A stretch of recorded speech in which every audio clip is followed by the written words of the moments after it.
Hello, I'm Mandan Mehta, and today with my colleague Justin Kim, I'll be presenting to you an attempt at making synchronous Byzantine fault tolerance protocols secure in the presence of mobile sluggish faults. The problem that we are considering today is BFT for state machine replication, and as the name suggests, we want a group of parties to agree on a sequence of values, even when some of them are Byzantine. That is, they may exhibit arbitrary behavior. As usual, we wish to achieve two goals, the first one being safety, that is, no two honest parties should decide on a different sequence of values, and the second one being liveness, that is, a value which is proposed by a client will be eventually executed by every honest party. Consensus protocols generally assume a synchronous network, that is, a message sent by a replica should arrive at its destination within a known finite amount of time, or a partial synchronous or an asynchronous network where a message sent by a replica eventually arrives at its destination, that is, within an unknown but finite amount of time. As we can see, synchrony is a strong assumption. However, on the plus side, it can tolerate up to 50% of Byzantine faults, whereas asynchrony and partial synchrony are more realistic and hence easier to achieve in practice. However, they may tolerate only up to 33% of Byzantine faults as shown in the DLS 88 lower bound. Hence, a question that naturally comes to mind is, can we make the synchrony assumption more realistic while still tolerating a minority corruption, that is a 50% corruption, so that we can achieve the best of both worlds? Go et al. Answered this question by asking another question. What if a network is usually synchronous but occasionally some net replicas experience network failures? We call these replicas sluggish. Moreover, network failures are unpredictable and may happen to many honest replicas at different times. Hence, we say that these sluggish faults are mobile. Go et al. Presented a feasibility result when the total number of faults, that is, the number of Byzantine plus sluggish faults, was less than 50%. After Go et al. Established the mobile sluggish synchrony version, multiple synchronous protocols were modified to tolerate mobile sluggish synchrony faults. A few of them are listed here. Since the protocols had to be modified in the presence of mobile sluggish synchrony faults, a question which naturally comes to mind is, why are synchrony protocols unsafe if some replicas exhibit mobile sluggish behavior? Well, in order to understand that, we'll go through the following example. The node B represents the set of all Byzantine replicas, whereas the nodes P1 and P2 here represent distinct sets of honest and prompt replicas. The node S1 is an individual sluggish replica, and similarly node S2 is another individual sluggish replica. The number of replicas in each set is decided so that the total number of faults is less than 50%. Now consider the situation where the leader is Byzantine and the leader sends 0 to both P1 and S1. Similarly, it sends 1 to both P2 and S2.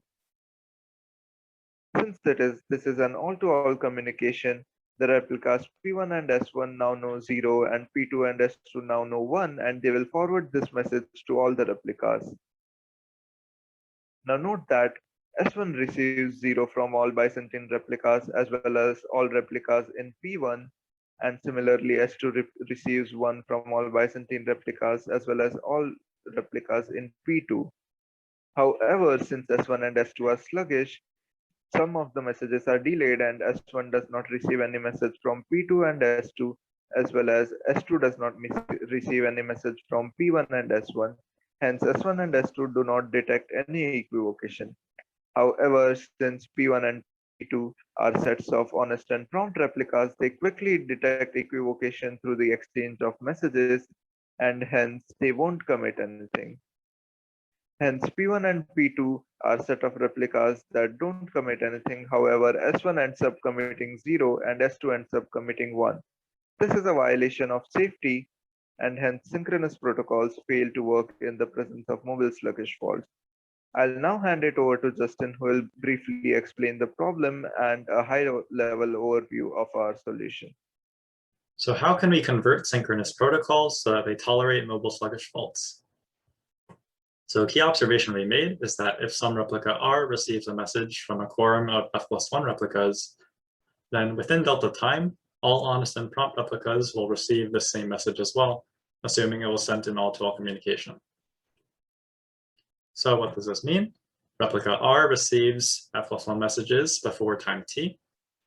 And we know that among these F+1 messages, one of them must have come from a replica that is honest and prompt at time t. And this is because at any point in time, F is equal to the total number of Byzantine and sluggish replicas.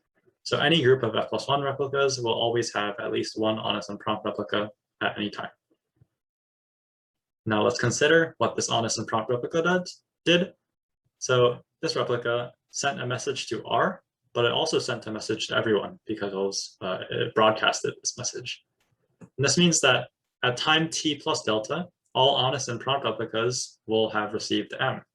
And this is because, by the synchrony assumption, between any honest and prompt replicas, all messages will be received at most delta time. And an interesting thing is that R might have never communicated with this group of honest and prompt replicas. However, it knows that these replicas have received message M because of this observation. So what will we do? We can modify protocols so that replicas will assume that their messages are never received. So the replicas will assume that they are sluggish. And only after they receive F+1 messages will they be able to infer that everyone has heard of this message. So instead of sending a message and waiting delta time, they will send messages as normal, but they will instead wait to receive F+1 messages. So our high-level solution is that it works. It is a general compiler that works for protocols that use certified blocks, which is a collection of F+1 signatures on a block. And in order to commit a block, first is a bury and wait requirement. So instead of directly committing a block must be buried in the longest chain, and a replica must know the certificate for at least delta time. And second is absence of equivocation, which is that F+1 replicas must claim that no blocks equivocate PK. So first is bury and wait. So what burying is that once there are enough consecutive blocks in a chain, replicas will commit a block that is very deep in the chain. So say you have blocks B1, B2, and B3. If you want to bury, if your depth of burying is say 2, once block B3 is added to the chain, you will be able to commit block B1. And this depth of burying depends on the protocol. Also, the delta time wait ensures that prompt replicas do not commit on different values because of our observation. If you wait delta time after receiving a certificate, then all honest and prompt replicas will know about that block. And if block detect equivocation, they will not commit. Absence of equivocation is necessary for sluggish replicas because they cannot detect equivocation on their own. And instead of just waiting at delta time, replicas also need to wait for F+1 messages to ensure that at least one honest and prompt replica has sent a message. And if an honest and prompt replica says that there is no equivocation, it must be so. And therefore, a sluggish replica can safely commit. So in summary, sluggish synchrony is a set of network assumptions that is more realistic than synchrony, while still tolerating less than 50% corruption, which is better than asynchrony. However, there are a few existing protocols. So we propose a way to transform synchronous protocols so that they can tolerate mobile sluggish faults. Our solution involves burying blocks and checking for equivocation. And the solution works for protocols that we have looked at, but it's important to note that this is still an open question for any arbitrary synchronous protocol. Our paper can be found at the link ia.cr/2021/603, and thank you.